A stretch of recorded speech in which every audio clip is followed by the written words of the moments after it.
Welcome, everybody, back to the Friar Talk podcast and YouTube channel. For today's episode, we're going to be talking about CJ Abrams. Now, Abrams has came up in a couple stints early on in the year. It was him and Kim kind of replacing Tatis. Kim ended up winning that role. He was really hot for a while. Kim ends up slowing down. Then Machado goes out. So now we're seeing CJ Abrams again in the league. Now, Manny Machado is expected to be back in some capacity, either this Diamondback series. So maybe we see him start against the Dodgers. Maybe he's just pinch hitting. Maybe he's just DHing. Not quite sure right this moment. But we do expect to see Manny back. When Manny's back to full strength, I think I am at least. I'm expecting CJ Abrams to be sent back down to AAA. Isaac, I'm guessing you're in the same boat as me. Even though Machado is still taking up a roster spot right now, so they don't have to send someone down because of that. But I think they will end up opting to add a bullpen arm when Machado is back in the infield.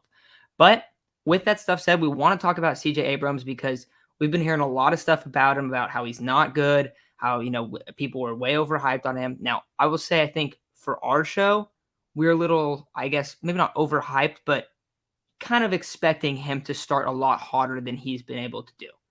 And it makes sense. He's 21 years old. Not every guy is Fernando Tatis Jr. So basically the gist of the episode today is do not give up on CJ Abrams. Do not think that what you're seeing right now is what you're going to see from CJ Abrams in 2 years, in 3 years, in 5 years. Because a lot of times these prospects, and we're going to bring up a couple examples, but a lot of times these guys start out their career pretty slow. And then a couple years in, when they're in their mid-20s, cough, cough, Mackenzie Gore, right? That was the guy that we were talking about in the same capacity of, oh, this guy's not good. He has no command. Look at him this year. He's been fantastic. So we're going to go through a couple guys that kind of we think relate to CJ, but basically just the video is do not give up on CJ Abrams. So Isaac, what is kind of your piece on CJ? I don't want to give up on him either. It's very tough because you see his numbers in El Paso and they're so good. Like, he was hitting over 300 in his last 10 games, I think there. So he was definitely starting to catch up there in El Paso. It's also easy to forget, like, that COVID season, I brought it up multiple times. That COVID season definitely derailed a lot of these prospects' timeline to where they should have been pushed back at least 1 year. In CJ Abrams' case, maybe too, because he broke his leg and he missed almost the whole season down in the minors, where he was actually having himself a pretty solid year. So I don't know. I really don't want to give up on him. It also depends on the package, what you may get. If you can get a superstar out of him with control, that's the key word, the key thing. They have to have control. If they don't have control, it is not worth getting rid of CJ Abrams. If they have more than 3 years of control, I think it is worth it if it nets you a really solid outfielder, considering your situation right now with Jerks and Profar is he's having himself a really good year. He's in a position to opt out and possibly go get money somewhere else. Trent Grisham is not providing the value he did in 2020, where he was a 2-WAR player on pace for almost a 6-WAR, where he was one of the best center fielders in baseball and won a Gold Glove. Right field, you're going to probably not re-sign Will Myers. Unless you get him for really cheap, you're probably not going to see Will Myers in a Padres uniform. That's 3 holes right there in the outfield that may need to be filled. Now, CJ Abrams is not an outfielder, but CJ Abrams can play the outfield. Me and Matt and I do think CJ can play the outfield. Now, going back to, netting a possible outfielder, I do think he can net you a really good outfielder. We've talked about Brian Reynolds as one of as a superstar, or not a superstar, but a star outfielder that could be acquired. I think, it just depends, because Brian Reynolds right now isn't having the best year. He had a really solid hot streak, but he's back to being what he was earlier in the season. I think he's hitting like 222 with barely over or like a 650 OPS in his last 7 games. So he's essentially doing what he was earlier in the year. That is not what the Padres need. Is it a astronomical like, is it an astronomical difference with Trent Grisham? Yes, absolutely. It is way better than Trent Grisham. But essentially, if you want to re-sign Joe Musgrove, if you want to stay a competitive team, you need to be able to build from your farm. You need that cheap contract that CJ Abrams is going to provide for the next 5-6 years. You need that cheap contract so that way you can keep Joe Musgrove. That way you can keep Jake Cronenworth. You can keep all your key guys, along with bringing up good prospects such as Luis Campusano, such as Robert Hassel, Mackenzie Gore, and CJ Abrams. Those guys need to be 4 of your young core, because not only are they're going to be core pieces, key pieces to this Padres team, but they're going to be key pieces for 5-6 years to come. That's going to be what keeps this Padres team good. being able to develop prospects, and they haven't been able to do that. And one of the main things is they haven't been patient enough.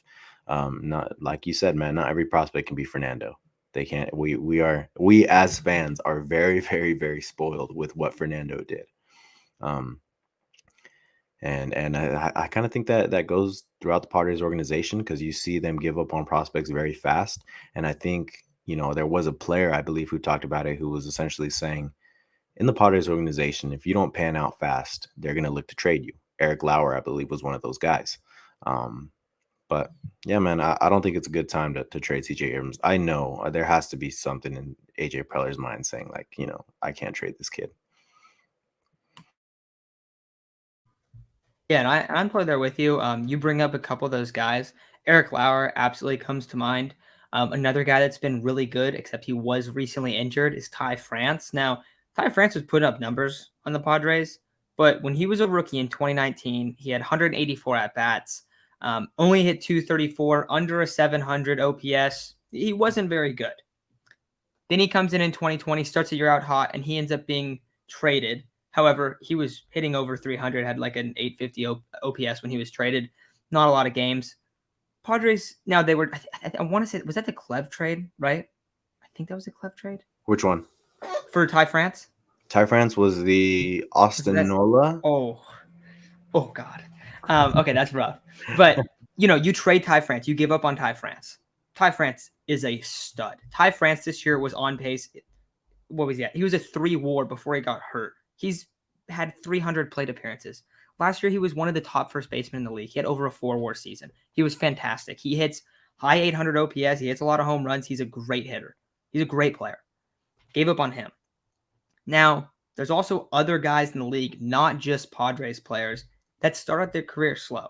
I think the best example of kind of talking about middle infielder, flashy player, not exactly the same size, but pretty similar size, same weight. CJ's a couple inches taller, but the guy I'm talking about is Jazz Chisholm. Now, if you look at Jazz's numbers, when he was a rookie, he only had 56 plate appearances. Right now, CJ has, 90 plate appearances. So a little bit less, right? Well, he was hitting 161 with a 563 OPS. Very, very similar to what CJ was hitting. Now, CJ's been a little bit better recently. His numbers are coming up a little bit. His average is almost back up to 200. But 20 at-bats ago, those were pretty much identical numbers to CJ. Then Chaz comes in for his second year. And keep in mind also, Jazz was a year older in his rookie season than CJ is right now.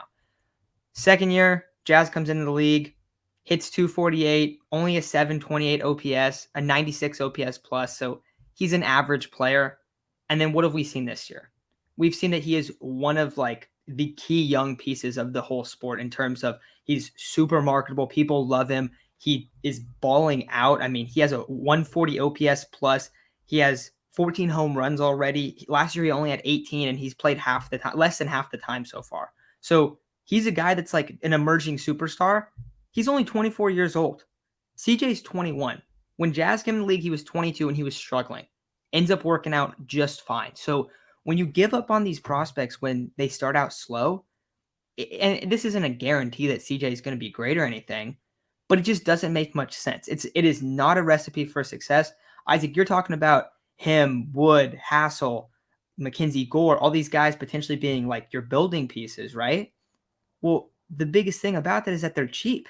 You talked about bringing Joe Musgrove back. We absolutely want to see Joe Musgrove back in a Padres jersey. Well, if you're going to go get Joe Musgrove, you need guys that can plug and play that aren't expensive. Is CJ that right now? I don't think so. I think that we're a little premature and kind of expecting what his numbers would look like. But he only has 450 career minor league at-bats. That's a season.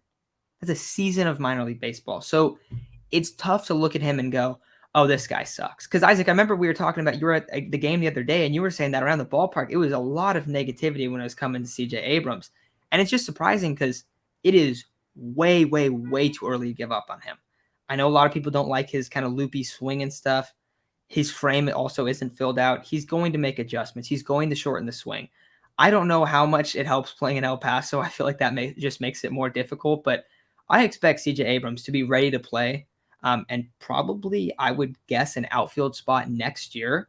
I don't think he's the solution right now, But I think in a couple years, if you trade CJ Abrams away, and like you said, it does depend on the package, of course, but him as a player, I think you're going to look back on that and you're going to think about it as a Ty France, but even significantly worse, because I think CJ Abrams has a lot more upside. And I think if he gets close to his upside, he can play 6 positions.